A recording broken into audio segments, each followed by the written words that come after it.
Olá, eu sou a Juliana Ventura e estamos em uma nova temporada do Pode Criar, o podcast do Criar. O nosso tema central dessa temporada será avaliação e hoje nós vamos falar de anamnese. Bora Oi, lá? oi. Olá! Numa versão diferente dessa vez, né? Isso. Na versão passada estava todo mundo juntinho. Dessa vez estamos Agora distantes. usando as tecnologias a nosso favor. Isso aí. Exatamente. A gente não pode deixar de oferecer conteúdo para vocês, né? Isso aí. Bom, vamos então conversar de anamnese? Vamos lá. Bora lá, então, né? Eu queria começar essa conversa. A anamnese é sempre esse primeiro passo, né, que a gente dá em qualquer processo de avaliação, seja uma avaliação para fins de diagnóstico, uma avaliação neuropsicológica, seja uma avaliação para intervenção, né? E aí eu queria perguntar para vocês se existe diferença nessa anamnese, nessa conversa com os pais, né? Se existe uma diferença entre a anamnese da avaliação neuropsicológica e da avaliação para intervenção. E aí? Eu acredito que existe sim uma diferença nas perguntas que a gente vai fazer, o que a gente vai abordar. Quando a gente está fazendo uma avaliação neuropsicológica que tem fins de diagnóstico, o nosso foco é muito no histórico de desenvolvimento da criança, levantar os déficits que ela apresenta, as percepções, desde quando esses comportamentos eles estão se apresentando no desenvolvimento da criança.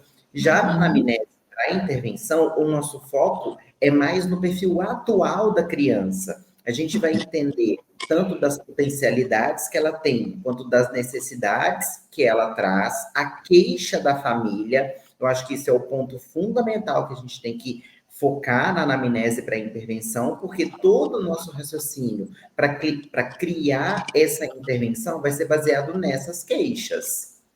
É aquilo que a gente pensa assim, o profissional que mais acerta na anamnese é o que mais ouve os pais, né? Quando ele consegue deixar os pais falarem livremente sobre a sua queixa, a gente começa a fazer um monte de tiquezinho assim, opa, tem isso, tem aquilo. E a pergunta da Ju é muito legal, porque a gente tem um olhar também para a avaliação quando a gente consegue, como é que se diz?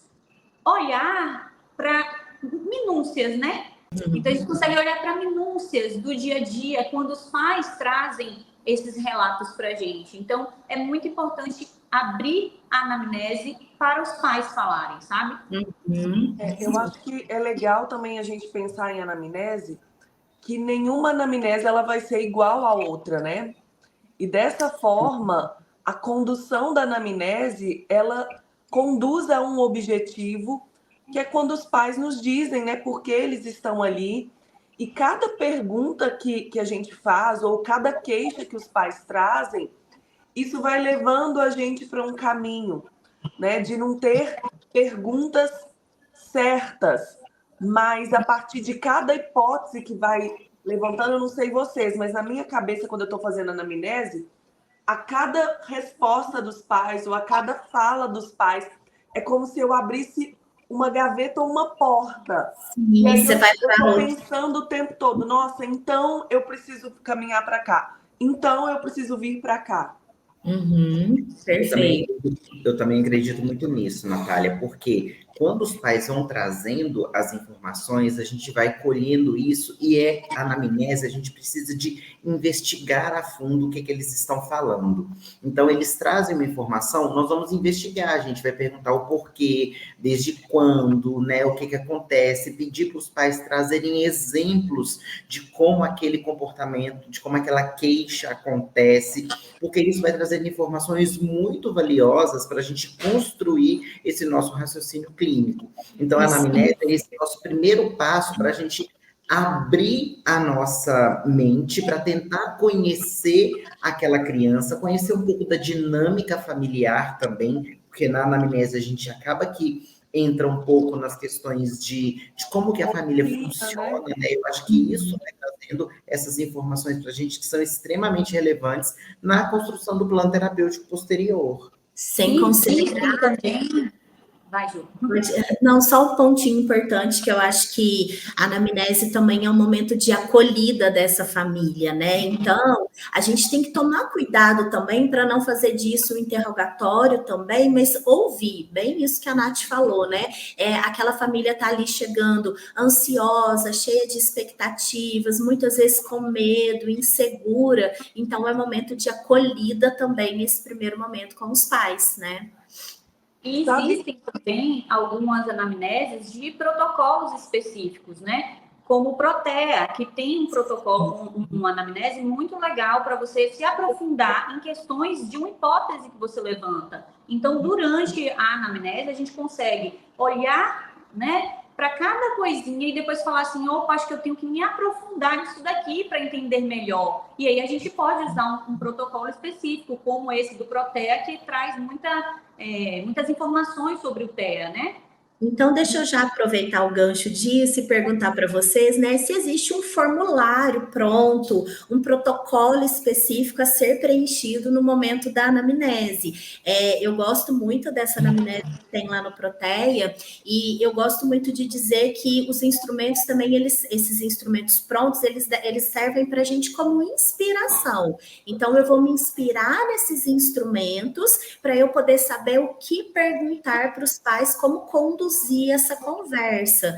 Como que é para vocês? Vocês usam um protocolo pronto já? Existe, né, algum formulário pronto para ser preenchido? Eu não gosto de preencher formulário durante a anamnese. Eu gosto que a anamnese ela seja muito mais uma conversa com os pais do que aquele formulário quadradinho de ficar respondendo sim ou não, sabe? Aquelas coisas que a gente tem que só cumprir aquele protocolo. Eu prefiro muito mais uma conversa do que usar algo que é fechado, né? A gente pode se inspirar nessas anamneses prontas, como tem o do Protea, mas eu acredito que se a gente deixar fluir a anamnese, principalmente aquilo que a Michelle falou no início, que a boa anamnese é aquela que a gente escuta, a gente consegue ter muito mais informações muito mais ricas daquela criança, daquele paciente. A gente dá o check na academia, né? Quem vai, claro. Eu não vou, então eu não dou check em lugar nenhum. Mas é isso, o check fica para lá. Tipo, fiz.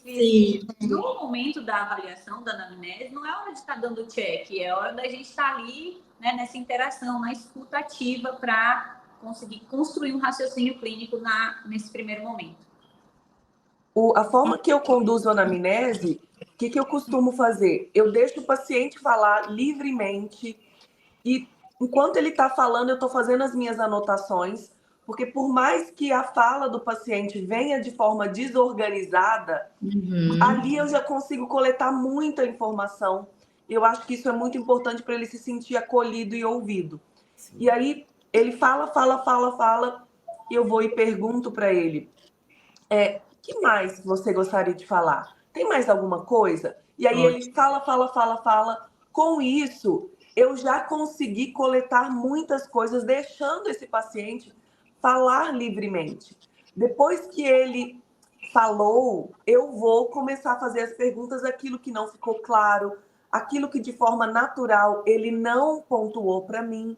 Então eu gosto de conduzir dessa forma, né? Perguntando, deixando que ele fale livremente e fazendo essa pergunta, o que mais?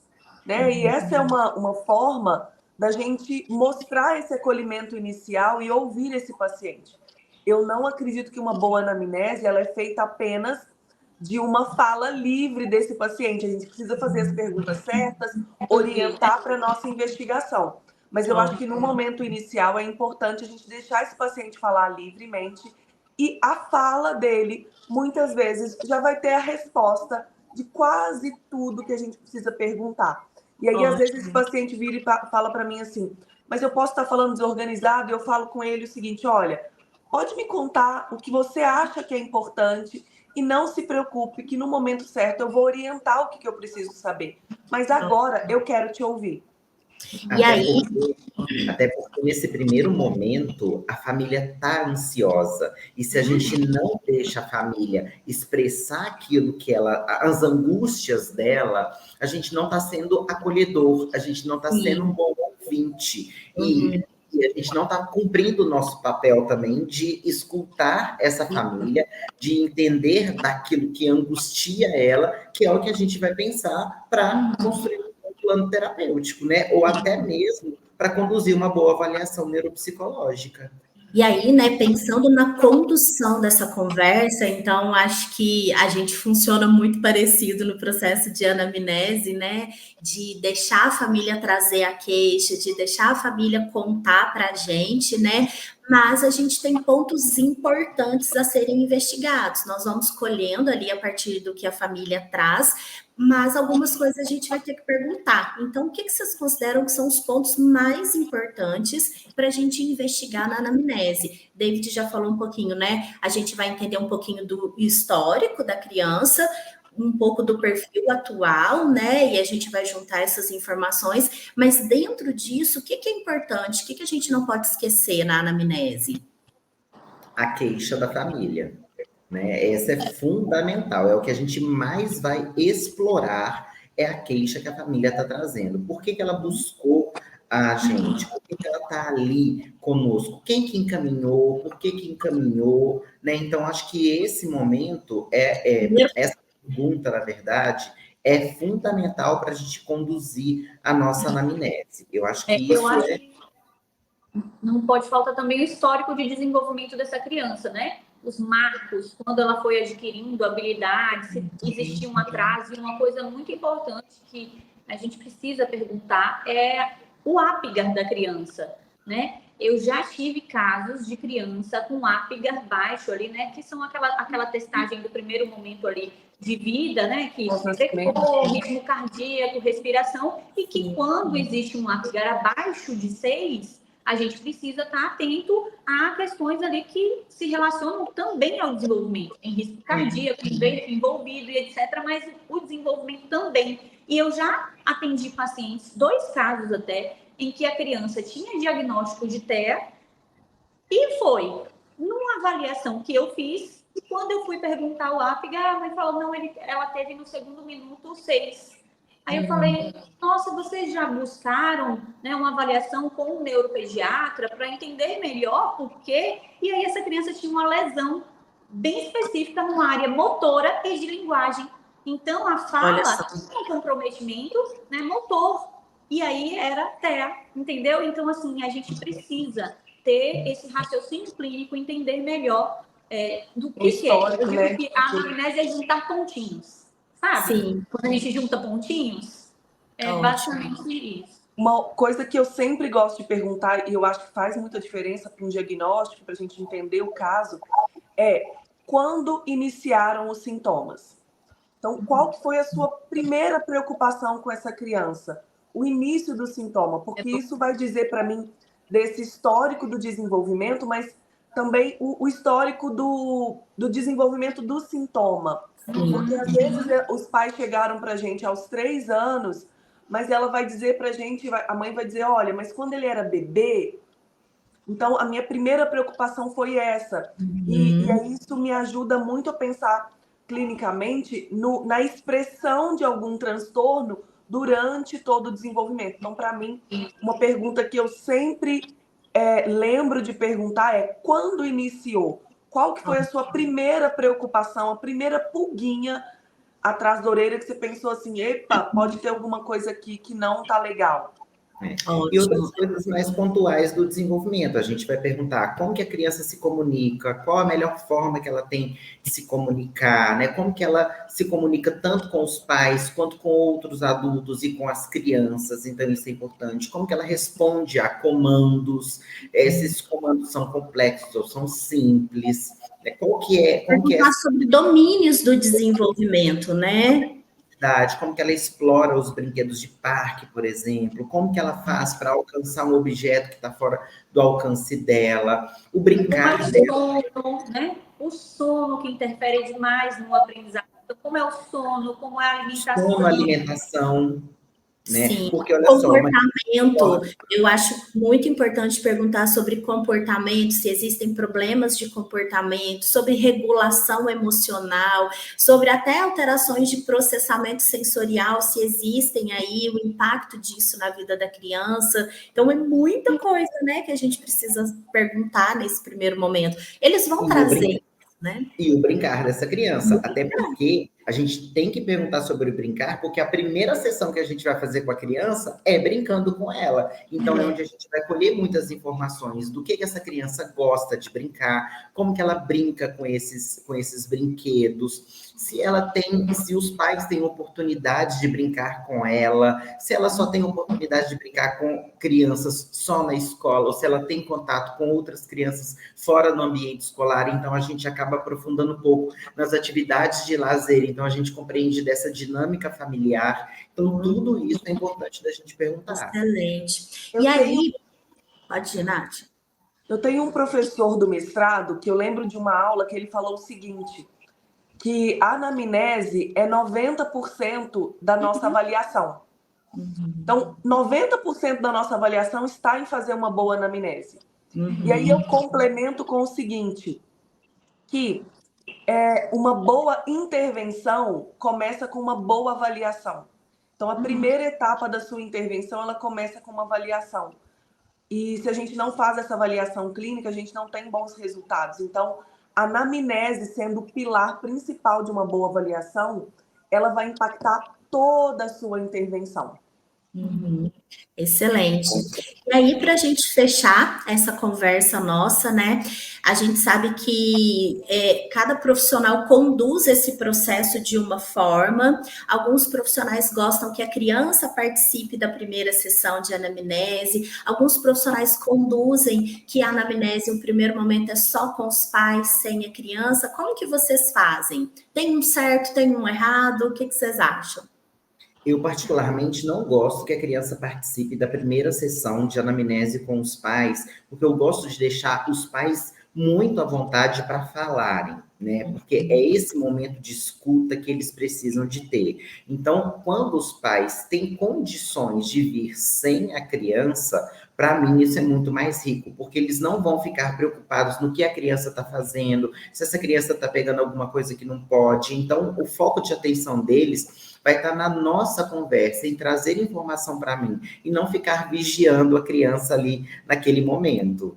Porém, às vezes a família não tem com quem deixar a criança. E ela precisa trazer a criança na primeira sessão, né? E aí a gente tá com limão, uma limonada, né? É um momento, eu acho que é um momento rico, né, também, porque a gente consegue observar a criança sem demandas, sem a gente ficar intervindo. A gente vê muito esse momento do brincar dela livre, enquanto a gente está conversando com o pai. Então, eu às vezes faço esse momento com os pais, então eu sento ali junto com eles e nesse momento eu vou observando a criança, vou fazendo os registros, a gente vai conversando como se fosse um momento normal ali, natural, né?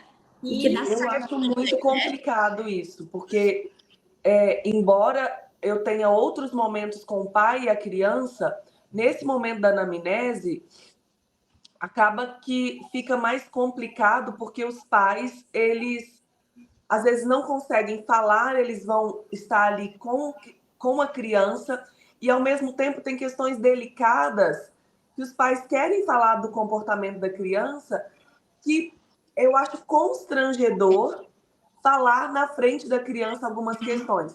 Então, embora quando isso não é possível, vai ser feito dessa forma, o que eu tento fazer no consultório? Às vezes, quando é possível, eu coloco essa criança junto com uma psicóloga ou uma estagiária da clínica para que a gente tenha mais, fique mais à vontade. Se não tem jeito, eu faço como a Michele. Vamos para o chão e vamos aproveitar esse momento mais para observação. E as outras coisas da anamnese a gente vai fazer em outro momento. Excelente. Bom, dá para fazer, né? A gente não precisa também usar esse momento. Tem gente que faz anamnese em 2 sessões. Não faz anamnese em uma sessão. Então, você pode fazer um momento de anamnese com os pais e a criança, né? Sem entrar em detalhes que às vezes você sabe que pode expor a criança e não é legal. E depois você faz um momento mais específico para ouvir eles falarem melhor, né, sobre algumas questões que eles trazem sobre a criança. Eu acho que é isso, não tem um certo e um errado, o importante é a gente acolher essa família, deixar a família ali tranquila para poder dizer para a gente tudo que ela tem para dizer. Nós, enquanto profissionais, vamos conduzir essa conversa, buscando, né, entender do histórico dessa criança, buscando entender do perfil atual, e como a Nath disse, a anamnese é o ponto de partida para uma boa avaliação, para uma avaliação bem feita, né? Esse foi, então, o nosso episódio sobre anamnese do Pode Criar, e a gente se vê no próximo episódio. Até lá, gente!